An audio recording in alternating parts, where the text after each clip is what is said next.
Assalamualaikum, halo semua, balik lagi bersama aku Ahmad Muzamil. Dan kali ini kita akan sedikit berbagi cerita seperti apa bekerja di tempat percetakan. Mungkin barangkali dari teman-teman yang ingin melamar pekerjaan di tempat percetakan seperti fotokopi, spanduk, dan lain sebagainya. Akan kita bahas secara terbuka di sini. Jadi bekerja di tempat percetakan, meskipun teman-teman tidak pun mempunyai skill sedikit pun, itu tidak masalah sebenarnya. Teman-teman masuk saja, daftar ataupun melamar saja di tempat percetakan tersebut. Bilang saja, saya belum bisa apa-apa. Seperti dulu waktu saya pertama bekerja di tempat percetakan ini, saya bilang saya belum bisa apa-apa, belum pernah menggunakan yang namanya mesin fotokopi, karena memang sebelumnya basicnya tidak ada, karena itu tidak ada juga pelajaran di sekolah. Jadi nanti lambat laun 1-2 hari, 1 minggu, pasti teman-teman akan bisa menguasai mesin fotokopi tersebut, karena pengoperasiannya sangat mudah. Dan yang kedua, nanti teman-teman akan belajar yang namanya menjilid, karena di tempat percetakan tidak lepas dari yang namanya menjilid sebuah berkas atau buku. Minimal yang yakni jilid yang paling pertama teman-teman pelajari atau nanti teman-teman akan diajarkan di tempat percetakan tersebut, yakni menjilid menggunakan hektar dan lakban. Nanti baru ada tingkatannya lagi seperti menjilid spiral, teman-teman bisa pelajari jilid soft copy, hard copy, spiral plastik, dan lain sebagainya, dari mulai tipis sampai detail yang tebal. Dan selanjutnya, kalau teman-teman sudah mempunyai skill akan lebih baik, akan lebih bagus. Skill apa? Yakni skill dalam komputer, seperti desain grafis. Minimal teman-teman bisa mengoperasikan Photoshop. Jadi kalau teman-teman ingin bekerja di tempat percetakan, minimal teman-teman harus menguasai Photoshop. Walaupun belum tahu seperti apa yang akan dikerjakan di tempat percetakan tersebut, namun jika sudah ada dasarnya, nanti di dalam pasti akan diajarin. Photoshop biasanya digunakan untuk apa saja? Photoshop biasanya digunakan untuk mengedit foto, data foto, berkas, minimal biasanya sih paling enggak merubah background seperti dari merah ke biru dan seterusnya. Dan lebih naik sedikit tingkat lagi untuk bagian desain grafis, lebih baiknya menguasai CorelDRAW. Kalau teman-teman sudah menguasai Photoshop, sudah paham Photoshop, kuasai lagi yang namanya CorelDRAW.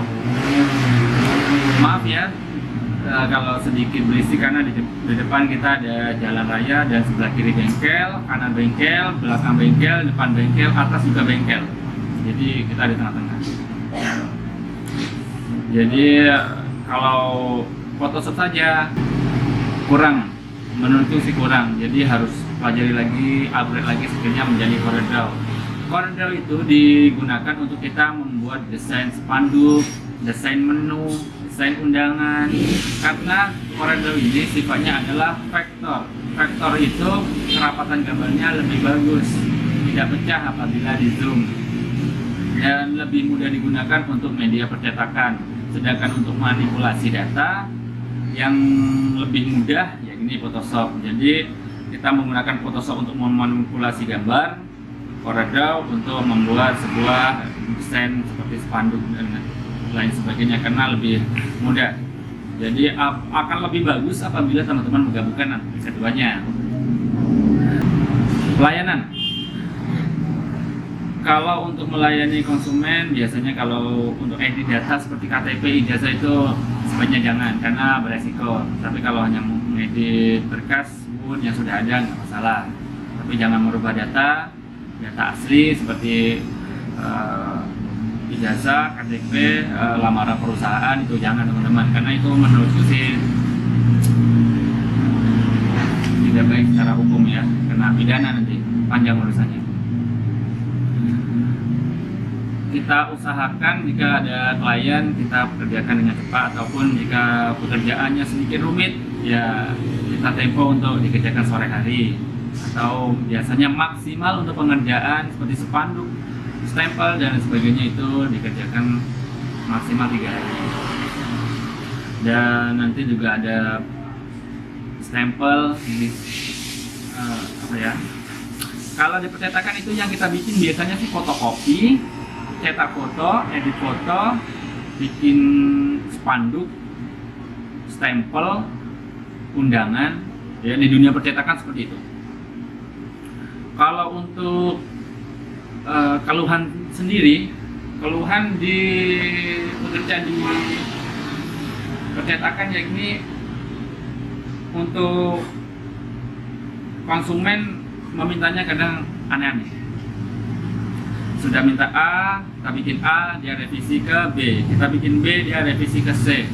Nanti sudah selesai semua dia bilang kok lama sih mas, sedangkan mereka sendiri yang membuat pekerjaan itu lebih lama.